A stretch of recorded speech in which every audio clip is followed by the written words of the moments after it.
समाज की जजम पर बैठे न्यात गंगा मेरे समाजजन,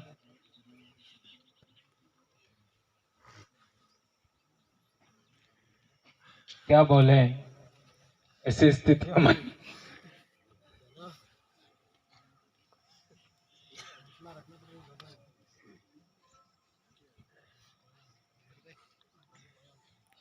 मेरा पिछले दिनों जगदीश भाई के बाद मेरे ससुर जी भी हमारे बीच में नहीं रहे। मेरे सिर पर भी कपड़ा था और है, फिर भी मैं जगदीश भाई के लिए आपके बीच में आया। हमारे समाज की ऐसी रीति नहीं है कि हमारे घर में कोई मर जाए, हमारा सगा, उसका जब तक 12वां नहीं होता है, अंतिम जोहारना नहीं होता है, सिर पर कपड़ा होता है, तब तक हम लोग घर से बाहर नहीं जाते हैं। लेकिन हमारे पूरे आदिवासी परिवार को यहाँ तक लाने में हमारी बहुत बड़ी भूमिका है। इस नाते सभी भाइयों के आग्रह पर, आप सबके आग्रह पर मैं भी यहाँ पर आया और अपनी 2 बातें आपके बीच में रखना चाहता हूँ। भाइयों बहनों, प्रकृति में हम लोग सब एक साथ सांस ले रहे हैं, हम एक दूसरे के साथ जी रहे हैं, एक दूसरे के साथ पानी पी रहे, सांस ले रहे, खाना खा रहे। आज हमारा समाज ही सबसे ज्यादा संकट में क्यों है, यह बात समझनी होगी। आखिर ऐसा क्या कारण है कि केवल और केवल आदिवासी समाज ही सबसे ज्यादा परेशान क्यों है। देश का कोई भी हिस्सा देखो, आज देश ही नहीं पूरी दुनिया में आदिवासी जहां पर भी देखो सबसे ज्यादा पीड़ित है। देश से बाहर जाओ, एशिया महाद्वीप से भी बाहर जाओ तो अमेज़न के जंगल हैं, वहां के आदिवासी भी परेशान हैं। आखिर दुनिया में ऐसा क्या है कि सबसे ज्यादा आदिवासियों को ही परेशान किया जाता है। ये प्रश्न हम लोग जितना भी समझ पाए और नहीं समझ पाए हैं तो और हमको समझने का कोशिश करना चाहिए। भाइयों,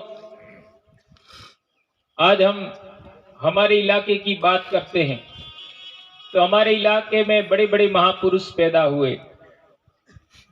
राणा पूंजा भील आप जानते ही हैं, संत मावजी महाराज, संत सुरमाल महाराज, संत गोविंद गुरु महाराज, और आज इस अवसर पर मैं मेघराज जी तावड़ को भी याद करना चाहूंगा। और इसके बाद हमें हमारे इस इलाके में जगदीश भाई को सदा याद रखना चाहिए, ऐसा मैं कहना चाहता हूं।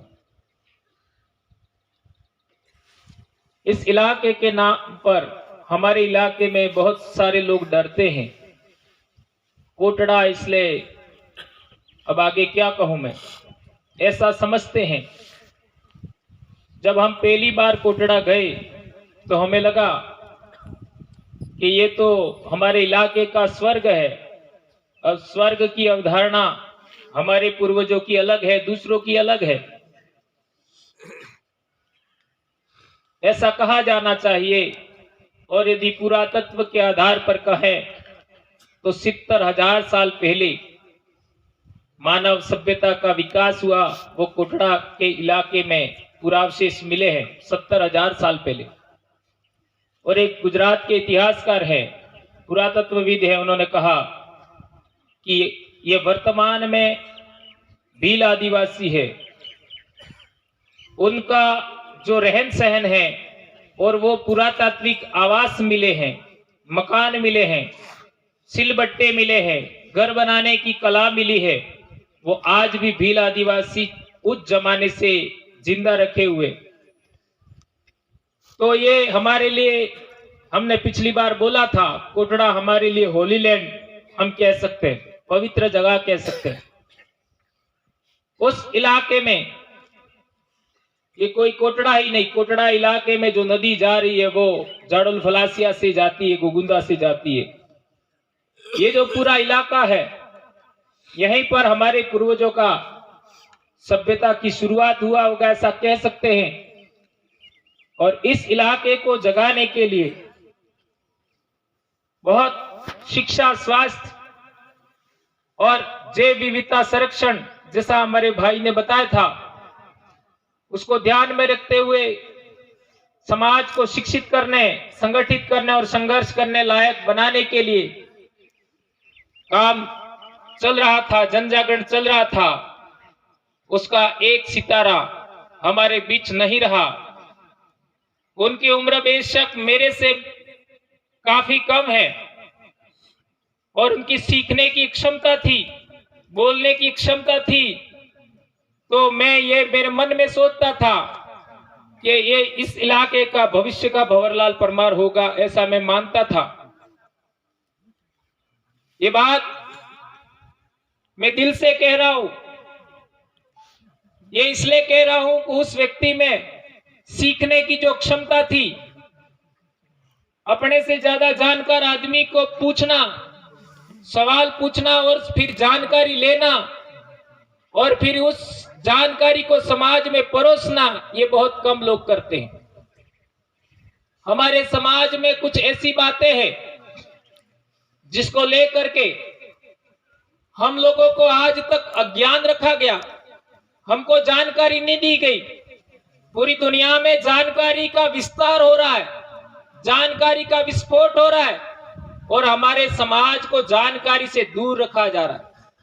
आप लोगों ने देखा होगा कि मीडिया में कभी आदिवासियों की बात नहीं होती, अखबारों में आदिवासियों के विरोध में लिखा जाता है, यहां तक कि विधानसभा और लोकसभा में भी आदिवासियों के बारे में बात नहीं होती है।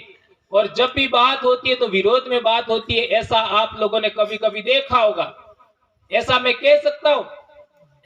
और पूरे देश के अंदर सबसे ज्यादा समृद्ध भविष्य में कोई वेल्थ वाला होगा, पैसे वाला होगा, संपदा वाला होगा तो वो आदिवासी होगा, ये सब लोग जानते हैं। इसलिए हमको उस संपदा से यानी इंडिजिनस प्रॉपर्टी से दूर करने के लिए, हमारी इंडिजिनस प्रॉपर्टी छीन लेने के लिए हमारे आदिवासी बेल्ट के अंदर कंपनियां आ रही है, उद्योगपति आ रहे और इन्होंने हमारी जमीन छीन रहे। और हम लोग ताकतवर बने, हम लोग शिक्षित बने, जागरूक बने और संगठित बने, उससे पहले वो छीन लेना चाहते हैं, क्योंकि उसके बाद वो छीन नहीं पाएंगे। आप लोग ये गुजरात से आपका हरियाणा तक, दिल्ली तक देखिए अरावली पर्वतमाला की क्या हालत है। वो हमारे पूर्वजों की विरासत है। इस धरती पर सबसे पहले कोई इलाका ठंडा हुआ तो वो अरावली पर्वतमाला हुआ, यह हमारे पूर्वजों की विरासत है। उसकी हालत देखिए क्या है, सारे पहाड़ उखाड़ डाले लोगों ने, खत्म कर दिए। उसको बचाने के लिए हम लोग प्रयास कर रहे हैं, आने वाली पीढ़ी को हम कुछ देना चाहते हैं। मेरे भाइयों बहनों वडीलों, एक बात आप लोग गौर करिए, जो पढ़े लिखे लोग हैं और इस मेरे स्पीच को बाद में भी लोग सुनेंगे, उन सभी से मैं कहना चाहता हूं कि हे आदिवासियों, तुमको जितने धर्म पसंद है जाइए, मुझे कोई दिक्कत नहीं है। तुमको जितने संगठन पसंद है जाइए, मुझे कोई दिक्कत नहीं है। तुमको जितनी पार्टियां पसंद है उनमें जाइए, मुझे कोई दिक्कत नहीं है। जिसकी गुलामी करना है करिए, मुझे कोई दिक्कत नहीं है। लेकिन मेरे एक प्रश्न का जवाब दीजिए। मैं भी एक शिक्षक हूं और शिक्षक कभी झूठ नहीं बोलता। शिक्षक ने जो ज्ञान हासिल किया है वो बच्चों को भी पढ़ाता है और समाज को भी पढ़ाता है। यही तो हमारे देश की विरासत है। हमारे देश के अंदर नालंदा विश्वविद्यालय, विक्रमशिला विश्वविद्यालय, तक्षशिला विश्वविद्यालय, इस तरीके के विश्वविद्यालय थे जिसमें पढ़ने वाले स्टूडेंट पढ़ाने वाले शिक्षक कहाँ जिंदगी समाज को पढ़ाते थे, उसी विरासत को हम आगे बढ़ा रहे हैं। तो मेरा यह सवाल है कि देश आजाद होने से पहले जिन लोगों का जन्म हुआ वो हमारे बीच आज भी हैं। हमारे बीच देश आजाद होने से पहले जिन लोगों का जन्म हुआ वो आज भी हमारे बीच जिंदा है।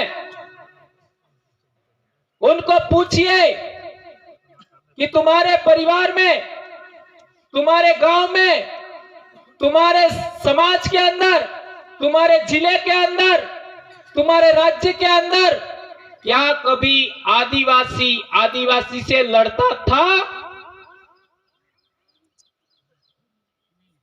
क्या कभी पहले आदिवासी से लड़ता था? क्या कहना है आपका? नहीं लड़ता था। इन 75 साल के अंदर एक परिवार बताओ, राज्य तो छोड़ दो, जिला छोड़ दो, समाज छोड़ दो, गांव छोड़ दो, परिवार देखो, एक भी परिवार ऐसा नहीं मिलेगा जिसके अंदर आपस में लड़ाई नहीं है। क्या ये बात मैं गलत बोल रहा हूं? मेरी बहनों, मेरे भाइयों, ये बात बहुत बड़ी है। जो कौम हजारों साल तक, जो कौम लाखों साल तक कभी आपस में नहीं लड़ी, वो आज क्यों लड़ रही है? जिस कौम ने बाहर के आक्रमणकारियों को सहायता मांगने पर सहायता दिया, अरबों का आक्रमण हुआ, उस जमाने के अंदर हमारे पूर्वजों ने, जो उस जमाने के शासक वर्ग था, उसको साथ दिया। मोहम्मद गजनवी का आक्रमण हुआ, हमारे पूर्वजों ने, उस जमाने का शासक वर्ग था, उसको सहयोग दिया। इतिहास पढ़ सकते हो। मोहम्मद गौरी का आक्रमण हुआ, हमारे पूर्वजों ने उनका साथ दिया। राजस्थान में शेरशाह सूरी का आक्रमण हुआ, हमारे पूर्वजों ने साथ दिया। अकबर का आक्रमण हुआ, हमारे पूर्वजों ने उनका साथ दिया। रजवाड़ों को और अंग्रेजों से जब संधि हुआ, तब रजवाड़ों ने हमको पूछा भी नहीं। अंग्रेजों ने जब इस इलाके में अपना प्रभाव जमाया, तब रजवाड़ों ने हमको ये नहीं पूछा कि हम समझौता करें या ना करें, और उन्होंने समझौता कर लिया। और हमारे पूर्वजों ने सैकड़ों साल उनका साथ दिया। उन लोगों ने अंग्रेजों के साथ मिलकर के हमारे समाज का बर्बादी का रास्ता, पतन का रास्ता, यहां तक कि हर तरीके से दबाने का रास्ता शुरू किया। आपको याद होगा, हमारे पूर्वज अच्छा कपड़ा नहीं पहन सकते थे, अच्छा घर नहीं बना सकते थे, यहां तक कि जंगल में पत्ती, सागवान का पत्ती भी आपका तोड़ नहीं सकते थे। हमारे पूर्वजों को हमने कभी भी दूसरे समाज के लिए काम नहीं किया, मुफ्त में मजदूरी करवाते थे, जिसको वेट कहते हैं। और खेती बाड़ी, पशुपालन, घर के कामकाज में हमारे पूर्वजों को उन्होंने लगाया, उसको वेट बेकार आप सब कहते हैं। इसी वजह से हमारा समाज हजारों साल तक किसी का गुलाम नहीं था, वो समाज दब गया थोड़ा सा, और थोड़ा सा दब जाने के बाद भी हमारे पूर्वजों ने उनका प्रतिकार किया, और उस प्रतिकार का उलगुलान पहली बार दुले विद्रोह में 1881 में हुआ। उसके बाद में मानगढ़ का आंदोलन हुआ 1913 में, उसके बाद पाल, चितरिया, लिलुड़ी, बडली, ये हमारे 4 बड़े आंदोलन हैं जिसके अंदर हमारे पूर्वजों ने बलिदान दिया, अपना खून बहाया, अपनी बेटियां, अपनी बहनों को खोया, और इनमें गोली मारने में हमारे भी लोग थे, ये बात कभी भूलना नहीं है। ये पहली शुरुआत थी। जो लोग गुलाम हो जाते हैं, जो लोग नौकर हो जाते हैं, वो अपने समाज को भी गोली मारने में पीछे नहीं हटते हैं। ये इतिहास हमें याद रखना होगा। 75 साल में आपने देखा, जो लोग गुलामी पसंद है, जो लोग दूसरों की गुलामी करते हुए अपने समाज को पीछे धकेलने का काम करते हैं, वो लोग आज की तारीख में आपका सरपंच भी होंगे तो वो भी आपको पीछे धकेलने में लगे। ये बात आप समझ सकते हो। जो लोग प्रधान है वो भी आपको पीछे धकेलने में लगे हुए, जो एमएलए हैं वो भी आपको पीछे धकेलने में लगे, एमपी भी पीछे धकेलने में लगे। इसी वजह से आपका आरक्षण के साथ कुठाराघात हुआ। हमारी जनसंख्या पूरे देश में, आदिवासियों की जितनी जनसंख्या है पूरे देश में, एससी की जितनी जनसंख्या है, उनका उसी अनुपात में आरक्षण होना चाहिए। हमारे लोग कब से मांग कर रहे हैं और उन लोगों ने तो 30 मांगा, इन्होंने 50 दे दिया। ये किसने साइन किया? जो तुम्हारे अपने थे उन्होंने साइन किया। तुम्हारे इलाके में जितना खनिज संपदा है, जितना पहाड़ों को खोदा जा रहा है, जितने डैम के नाम पर तुमको विस्थापित किया जा रहा है, पूरे देश की बात कर रहा हूं मैं, इस इलाके की बात नहीं करता। पूरे देश में जो भी हो रहा है उसका साइन किसने किया? किसने साइन किया? उनके सरपंच, हमारे खुद के सरपंचों ने साइन किया। उन सरपंचों को साइन करने के लिए बाध्य किसने किया? हमारे एमपी एमएलए ने साइन किया। उनको बाध्य किसने किया? उनको बाध्य किया है टिकट देने वालों ने, उनको बाध्य किया है जिताने वालों ने। हमारे वोट का कोई मोल नहीं रहा। आज की तारीख में हम लोग देखते हैं तो 70-75 साल, आपका 75% जो जनसंख्या है उनके वोट की कोई कीमत न रही और 5-10% वालों की कीमत हो गई। ये बहुत बड़ी समस्या है मेरे भाइयों। आज की तारीख में हर एक गांव में, हर एक जिले में, हर एक राज्य में, पूरे देश में आदिवासी लोग क्या बोल रहे हैं कि हमारे नेता खराब है, हमारे एमपी एमएलए खराब है।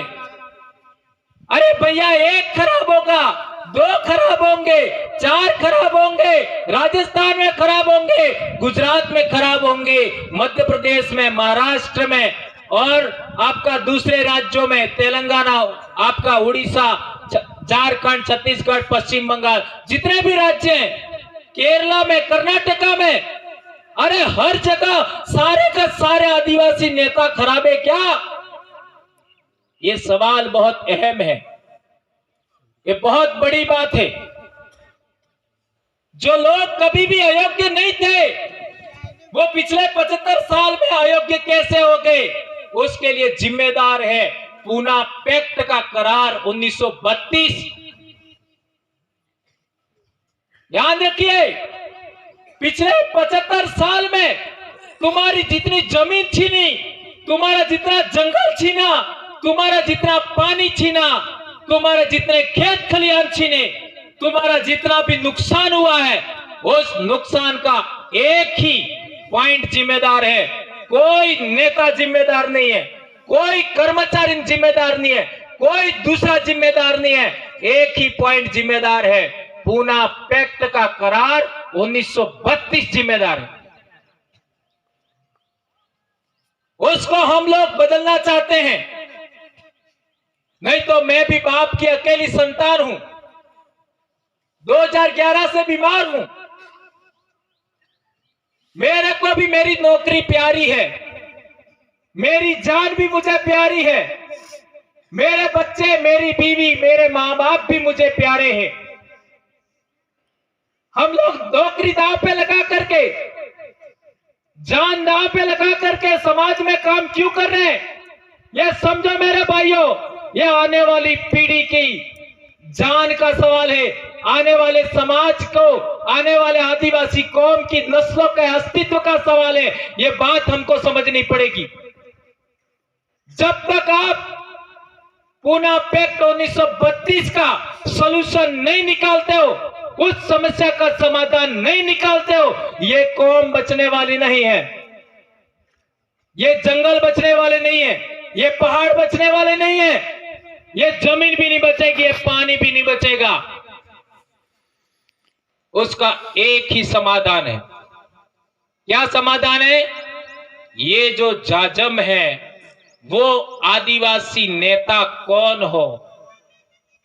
नेता का मतलब विधानसभा में आपका प्रतिनिधि, लोकसभा में आपका प्रतिनिधि, वो इस जाजम पर तय होना चाहिए। आज देख लीजिए, आप कई अलग संगठन के होंगे, आप कई अलग पार्टियों के होंगे, आप कई अलग धर्म के होंगे, इस जाजम पर बैठे हो। इससे ज्यादा हमारा समाज कहीं पर भी नहीं बैठता। कहीं विवाह हो तो भी नहीं बैठता, कहीं संगठन की मीटिंग बुलाओ नहीं बैठेगा, कहीं धर्म की मीटिंग बुलाओ नहीं बैठेगा। ये एकमात्र जाजम है, यहाँ सभी अलग अलग विचार के लोग यहाँ बैठते हैं। तो ये इस जाजम के द्वारा सेलेक्ट होकर के आदमी, हमारी आवाज, आदमी नहीं, वो आदिवासियों की आवाज टीवी में भी गूंजे, वो आदिवासी की आवाज आपका विधानसभा में गूंजे, वो आदिवासी की आवाज जो इतने साल से 75 साल में नहीं गूंजी, लोकसभा में भी गूंजे। ऐसी व्यवस्था बना रहे हैं। उस व्यवस्था के रजिस्ट्रेशन के लिए वो दिल्ली गए थे और आ रहे थे। तो जगदीश भाई की कुर्बानी, जगदीश भाई का त्याग, उनका बलिदान कितना बड़ा है मेरे भाइयों, ये आप सोच सकते हो। इसको मैं महसूस कर सकता हूं। ये कोई छोटी बात नहीं है। इसलिए मेरे भाइयों, आप सबके कंधों पर, आप सबके हाथों में, आप सबके पैरों पर, आप सबकी जबान पर निर्भर करता है कि आप आने वाली पीढ़ी को, हमारे बच्चों को किस तरीके से बचाते हैं। इसके लिए आपको काम करना होगा, बोलना होगा। केवल बोलने से काम होगा। किसी को गाली नहीं देनी है, किसी को थप्पड़ नहीं मारना है, किसी को पत्थर नहीं मारना है, किसी को लठ नहीं मारना है। केवल बोलने से काम होगा। ये लोकतंत्र की ताकत है, ये संविधान की ताकत है, इसको हमें आगे बढ़ाना है। मेरे भाइयों, हम लोगों ने देखा है कि हमारे इलाके के अंदर आज तक आदिवासियों को किसी भी तरीके का आपका जमीन से उखाड़ देते थे लोग, पहाड़ से उखाड़ देते थे। जंगल का हालत तो आप खुद समझते हो, हम सब ने देखा है। उसके बारे में कोई आवाज आज तक उठी क्या?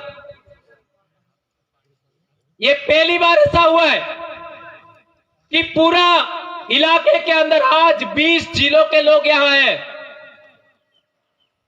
उस दिन भी 20 जिलों के लोग थे, आज भी 20 जिलों के लोग हैं। देख लीजिए, भीलवाड़ा, दाहोद, पंचमहाल, गांधीनगर, इस पूरे इलाके के लोग यहां पर आज मौजूद हैं।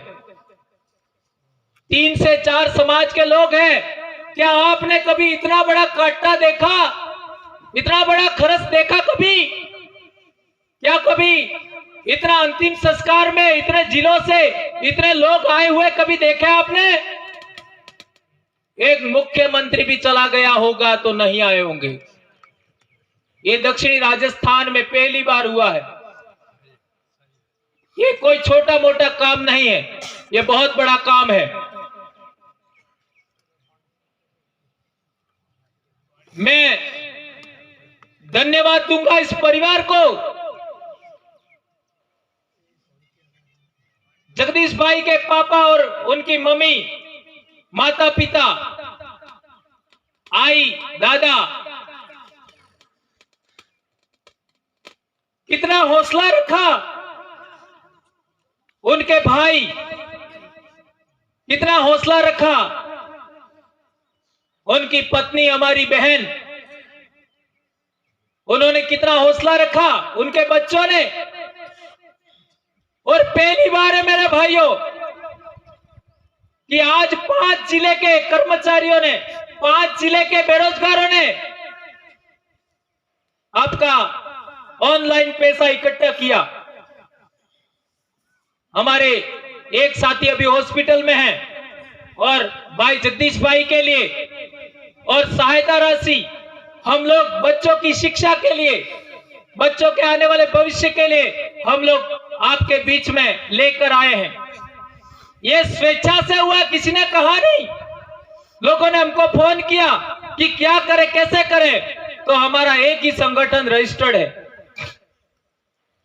Tribal employees federation. ये हम लोगों ने ही बनाया है। मैं इसका संरक्षक भी हूं और उसके खाते में हम लोगों ने पैसा कलेक्शन किया और वो पैसा उसी के नाम से चेक आप लोगों को हम देंगे। या हमारे बच्चों के लिए आप लोग एफडी करिएगा तो उनको थोड़ा सहायता होगी। मैं हमारी बहन जगदीश भाई की पत्नी जो स्वयं शिक्षिका है, उनसे मैं कहना चाहूंगा कि आप अकेली नहीं हैं। आपके पति का स्थान कोई नहीं ले सकता, लेकिन आपके लाखों भाई हैं आज की तारीख में, और उसमें हम लोग आपके साथ हमेशा खड़े रहेंगे। और आपकी आने वाली पीढ़ी जो बच्चे हैं उनके लिए हम हर संभव कोशिश करेंगे।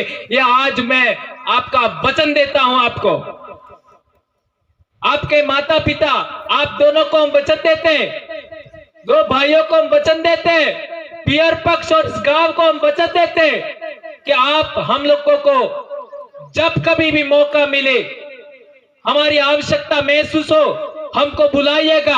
आप हमारे परिवार का अंग है।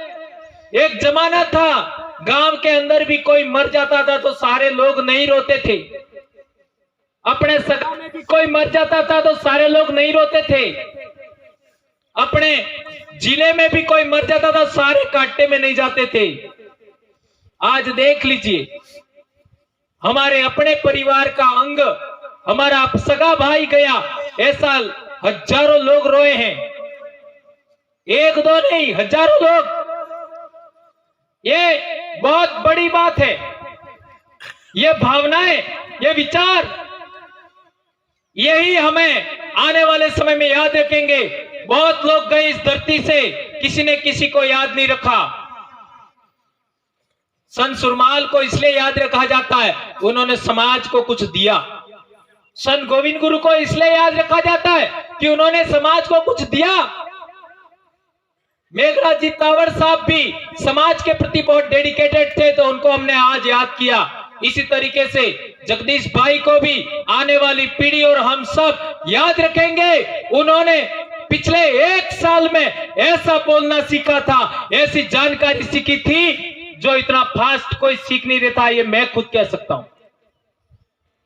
और एक नई परंपरा हम लोग, हमारी बहन के कहने पर, चंद्रिका का बहन के कहने पर, हम लोग आज से ही इसका पालन करेंगे, क्योंकि परंपराएं समाज ही बनाता है। हमारे पूर्वजों ने, समाज ने ये जाजम पर बैठने की परंपरा बनाई। हमारी एक बहन जो अरब सागर के किनारे से आई है, भावनगर से, उनके कहने पर हम कहना चाहेंगे कि शुभ अवसर पर हमारे समाज के अंदर कोई महिला विधवा हो जाती है तो वो उसमें शामिल नहीं होती है। ये परंपरा हमारी केवल 12 दिन तक होती है, इसके बाद नहीं होती है।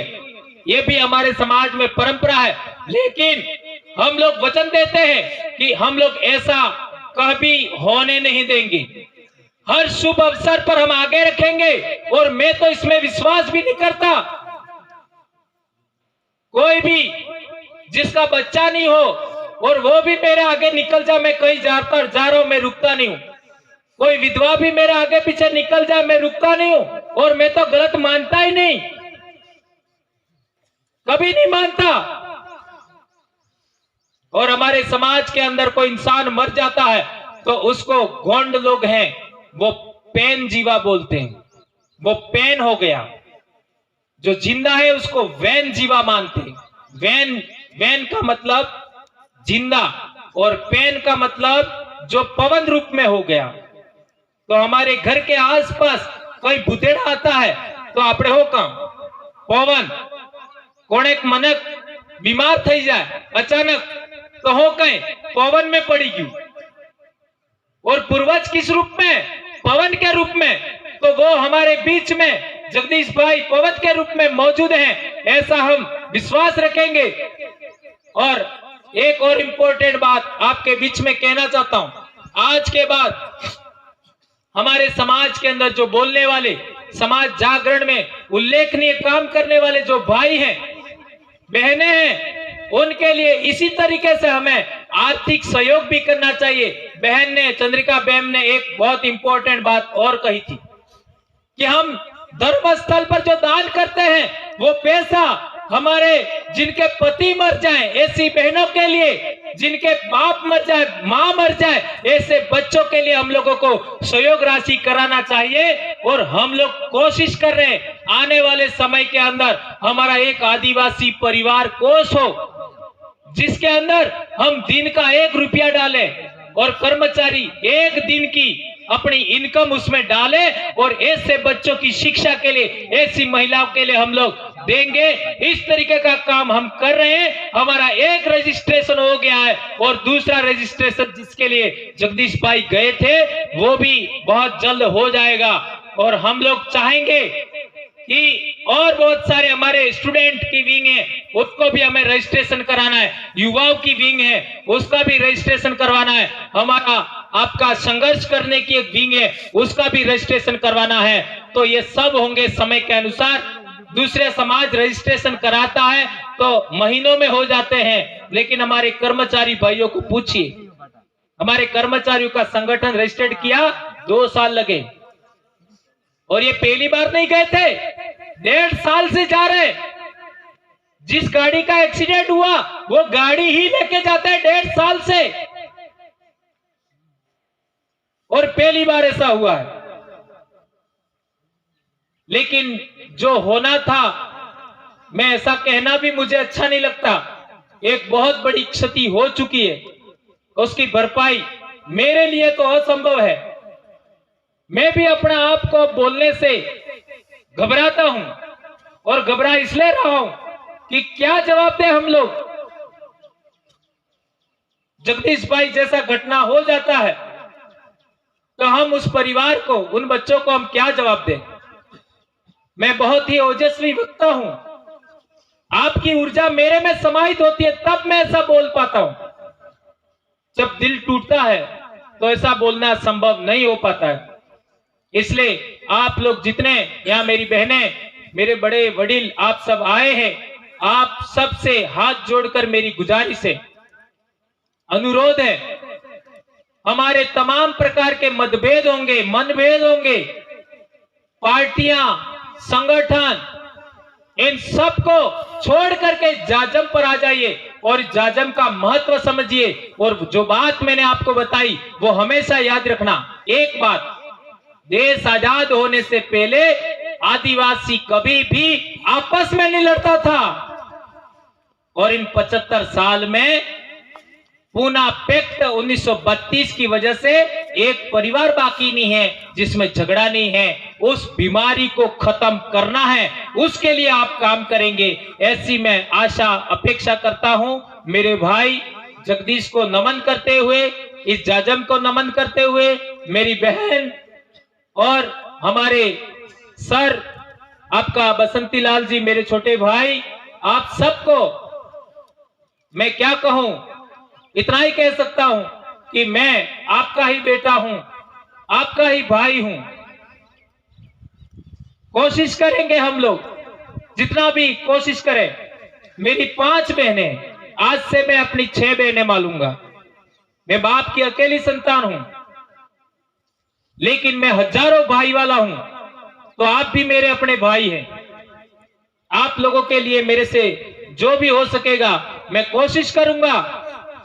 और जो बोलने वाले लोग हैं उनको, उनका मुंह चुप मत होने देना।